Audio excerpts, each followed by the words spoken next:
إن الحمد لله نحمده ونستعينه ونستغفره ونعوذ بالله من شرور أنفسنا ومن سيئات أعمالنا من يهده الله فلا مضل له ومن يضلل فلا هادي له وأشهد أن لا إله إلا الله وحده لا شريك له وأشهد أن محمدًا عبده ورسوله صلى الله على آله وصحبه ومن تبعهم بإحسان إلى يوم الدين أما بعد. Falenderimet, lavdrimet, adhurimet, hamdi I qoftë vetëm Allahut Azza wa Jall, ndërsa salavatet dhe selamet të përzemërta I dërgojmë shëmbëtyrës tonë Muhammed Mustafa sallallahu alaihi wasallam, familjes së tij, shokëve të tij dhe të gjithë atyre cilët e ndjekin në rrugën e tij deri në ditën e gjykimit, Allah na bëj prej tyre, amin. Vëllezër të dashur besimtar, tema të cilën fillimisht të përkujtoja veten time, pastaj inshallah Teala do t'ju përkujtoj edhe juve, ka të bëjë me temën ruajtja e gjuhës dhe kulturës. Vëllezër të dashur, muaji nëntor ka festat më të rëndësishme të popullit shqiptar. Ndër to kemi festën e alfabetit dhe pavarësisë së shtetit ton shqiptar.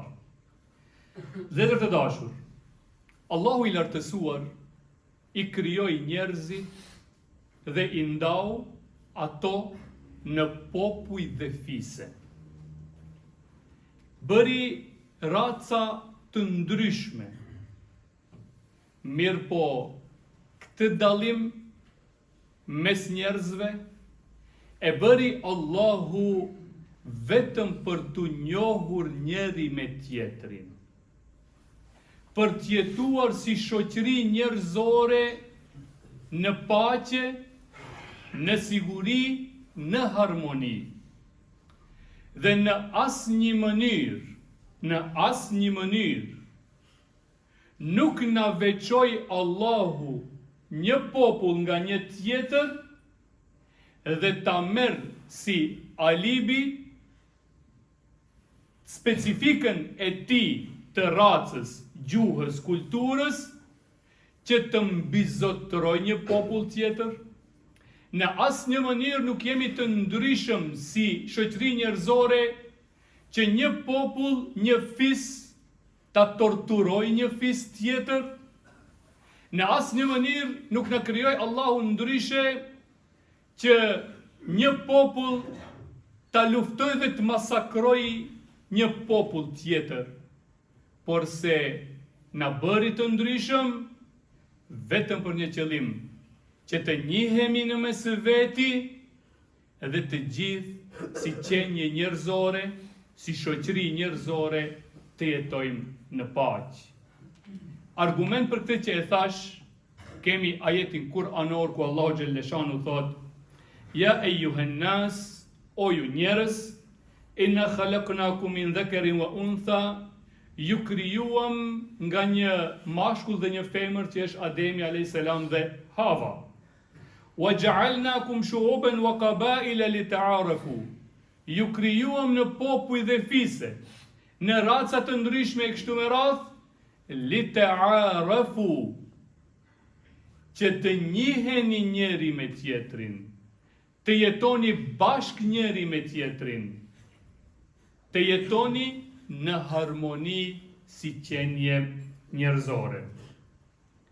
Vëllezër të dashur, Allahu Gjelleshanuhu I krijoi popujt, fiset, racat, gjuhët. Është shumë e rëndësishme. Ai I krijoi këto. Dhe ashtu na do Allahu neve. Dhe çdo popull tjetër. Racën, gjuhën, kombin, fisin, nuk na ka pyet neve, po ai na e zgjodhi.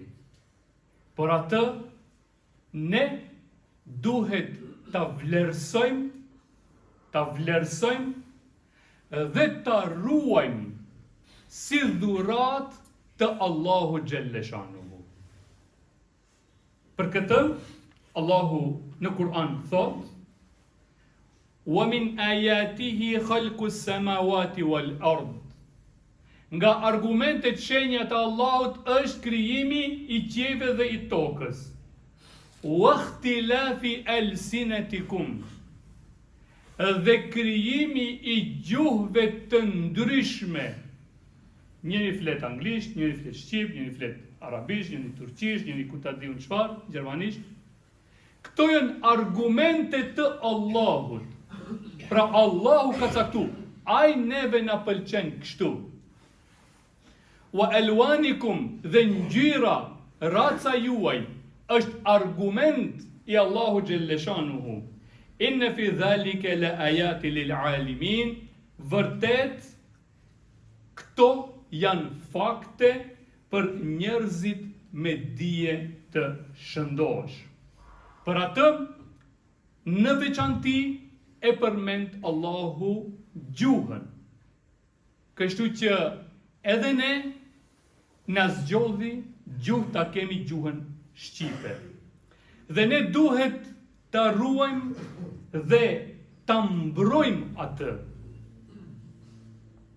Vetëm për një arsye, se kështu më pëlqen mu dhe ty, Allahu, që të flasim. Mirë po, diçka shumë të rëndësishme që tash. Nuk duhet në asë një mënyrë respekti, kultivimi i gjuhës dhe kulturës son ti te i kaloj kufit dhe të kaloj në një ekstremizëm. Në asë një mënyrë, neve nuk na lejohet kultivimi i gjuhës dhe kulturës son të na lejoj ti te i kalojmë kufit dhe të kalojmë në nacionalizëm apo të kalojmë në racizëm. Këtu do të bëjmë shumë kujdes. Mos jemi nga ata që të mendojmë mos dash Zoti se populli jonë është më i miri se i tjerëve. Apo ti te kalojmë kufit dhe të themi se ne jemi më i pastër, Dhe me thonë, do të qëndrojmë brenda kufive. Na ka dashur Allahu ta kemi këtë gjuhë, këtë tradit, do ta kultivojmë, do ta ruajmë me gjithë shka të mundur, mirë po në asë një mënyrë të te i kalohen kufit. Ruajtja e kësaj specifike, gjuhës, në perëndim është edhe më e rrezikuar. Arsyet janë të njohura. Jetojmë në një shtet ku gjuhë zyrtare është gjuhë e huaj. Flitet gjuhë e huaj dhe padyshim është më e rrezikuar. Por kjo në asnjë mënyrë nuk lejon dorëzimin ton. Në asnjë mënyrë nuk duhet dorëzuar. Por se duhet në maksimum të kultivojmë gjuhën ton dhe ta përcjellim atë edhe te brezat tjerë, sepse Allahu e ka zgjedhur për ne këtë gjuhë dhe është mirënjohje ndaj Allahut nëse ne kujdesemi për këtë gjuhë. Kujdesja ka shumë forma. Unë do t'i kisha veçuar 2 forma. E para, në asnjë mënyrë mos të lejojmë fëmijët tonë në shtëpi ndërmjet veti të flasin gjuhë huaj. Mos të lejojmë kur shkohet tek farefisi dhe kur janë në shoqëri të gjuhës son, me çdo kusht të kërkojmë të flitet gjuha jonë dhe ta ruajmë atë. Mënyra e dytë që ta kisha veçuar është edhe dërgimi i fëmijëve në shkollat shqipe. Elhamdulillah edhe ne këtu e kemi shkollën shqipe. Dhe nuk duhet të ngurojmë, por duhet t'i dërgojmë aty dhe ta mësojnë gjuhën e tyre, cilën e ka zgjedhur Zoti për ta.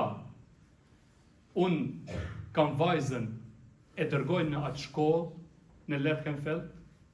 Vërtet jam shumë i kënaqur kur kthehet pas mësimi dhe shpjegon në gjuhën letrare, gjuhën cilën ja zgjodhi Zoti dhe ajo mundohet të flet në shtëpi. Vërtet është një kënaqësi e veçantë. Lusë Allahun e lartësuar me emrat e tij të bukur dhe cilësitë e tija të larta, ta bekoj popullin shqiptar kudo që të jetë, dhe është Allahu të na bashkoj në trojet tona etnike ashtu siç na krijoi ai, dhe është Allahu të mbretëroj paqja në mbar globin.